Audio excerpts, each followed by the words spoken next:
ఈ యొక్క ఏజ్లో కనుక మెయిన్ ఫ్రెండ్స్ అండి, మనకి ఫ్రెండ్స్ ఎలాంటి వారు ఉన్నారు? మీకు అందరు ఫ్రెండ్స్, అందరికీ మంచి ఫ్రెండ్స్ ఉన్నారు? అందరికీ ఉండరు.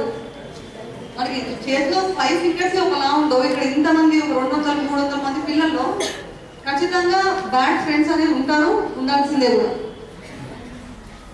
దయచేసి బ్యాడ్ ఫ్రెండ్షిప్ జోలికి వెళ్ళద్దు. అండ్ మూవీస్కి, ఇటువంటి సినిమా కల్చర్కి అలవాటు పడి లైఫ్ అంతా కూడా సినిమాలాగానే అంత అందంగా, అంత ఇదిగా ఉంటుంది అనుకుంటే మాత్రం చాలా మీరు పప్పులో కాలేసిన వాళ్ళు అవుతారు. కాబట్టి మంచి ఫ్రెండ్స్ సర్కిల్ ఏర్పాటు చేసుకోండి. మిమ్మల్ని పాడు చేసే ఫ్రెండ్స్ చాలా మంది ఉన్నారు.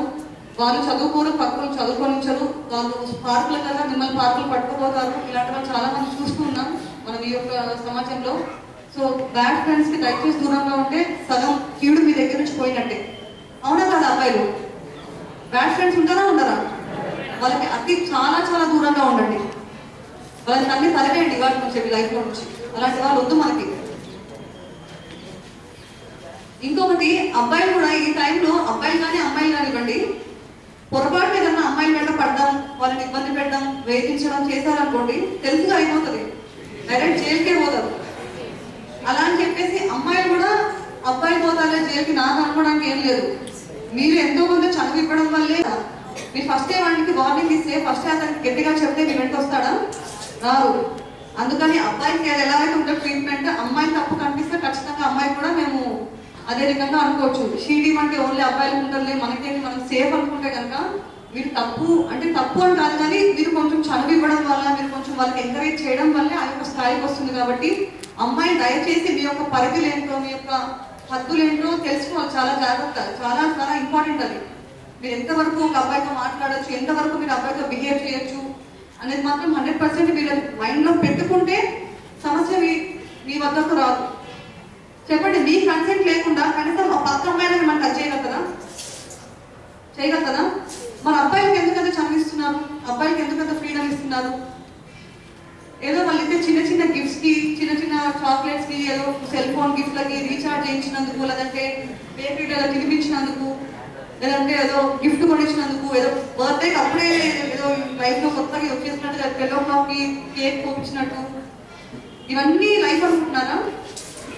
అలాంటి వ్యక్తి ఒకటి చూడండి, మనకి ఈ యొక్క ఏజ్లో మీరు సోబా లవ్ అనుకుంటున్నారు. లవ్ అయితే ఖచ్చితంగా కాదు. మనకి జెన్యూన్ లవ్ అనేది, ట్రూ లవ్ అనేది మాత్రం లైఫ్లో ఒక వ్యక్తి సెటిల్ అయినాక, ఒక వ్యక్తి మెచ్యూర్ అయినాక మాత్రమే వస్తుంది. ఒక వ్యక్తి తన సొంతంగా, తను ఇండిపెండెంట్గా తన ఒక చేతికి కొన్ని డబ్బులు సంపాదించి తన లైఫ్లో చూసినాక మాత్రమే తనకి లైఫ్ అంటే ఏంటి, అసలు లవ్ అంటే ఏంటనే క్లారిటీ వస్తుంది. ఇలా కాలేజీల్లో, స్కూళ్ళల్లో తిరుగుతూ మీరు పెద్ద అమర ప్రేమికుల్లా ఫీల్ అయితే మాత్రం లాస్ట్కి జైలు పాలే అవుతారు, అబ్బాయిలు కానీ అమ్మాయిలు కానీ. అలా ఏమీ లేకుండా, అండ్ ఇటువంటి అమ్మాయిల్ని బనాయించడం, అమ్మాయిలు వెంట పడడం, అమ్మాయిల్ని ఇబ్బంది పెట్టడం చేస్తే కనుక ఖచ్చితంగా వాళ్ళు ఎవరైనా కానివ్వండి, ఎక్కడి నుంచైనా కానివ్వండి, వాళ్ళకి ఏమైనా బ్యాక్గ్రౌండ్ ఉండనివ్వండి, వాళ్ళైతే ఎట్టి పరిస్థితుల్లో కూడా క్షమించే ప్రసక్తి కానీ అవకాశం కానీ ఒక 1% కూడా ఇవ్వదలుచుకోలేదు. ఎందుకంటే మీ వల్ల ఇప్పుడు ఒక అమ్మాయి లైఫే కదా, అమ్మాయి ఫ్యామిలీ అంతా కూడా డిస్టర్బ్ అవుతుంది. అవునా కాదు? ఇప్పుడు మన ఇంట్లో ఒక చిన్న సంఘటన జరిగితే మనకే అవుతుందా? మన ఫ్యామిలీ అందరికీ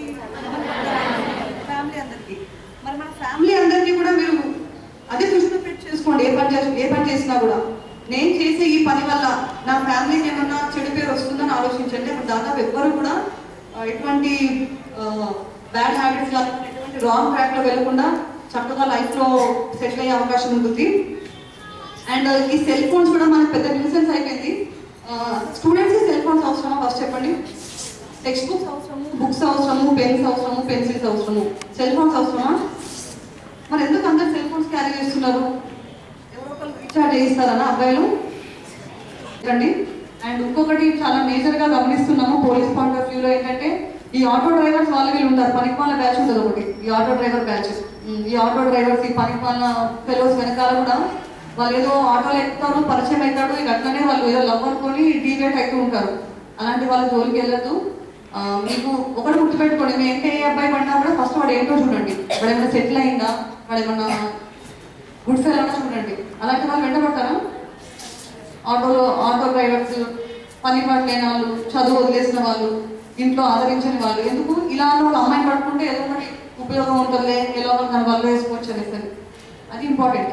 ఫస్ట్ అమ్మాయి సరిగ్గా ఉంటే అబ్బాయిలు ఆటోమేటిక్గా సెట్ అవుతారు. ఆయన అబ్బాయిలు మిక్కి మీరు ఏమైనా చేస్తుంటే కనుక దయచేసి సూర్యాపేట పోలీస్ ఎలవెలలో కూడా మీకు సపోర్ట్గా ఉంటుంది కాబట్టి మీ యొక్క కంప్లైంట్స్ని మీ యొక్క ప్రాబ్లమ్స్ తప్పకుండా కూడా మీరు మాతో షేర్ చేసుకోండి.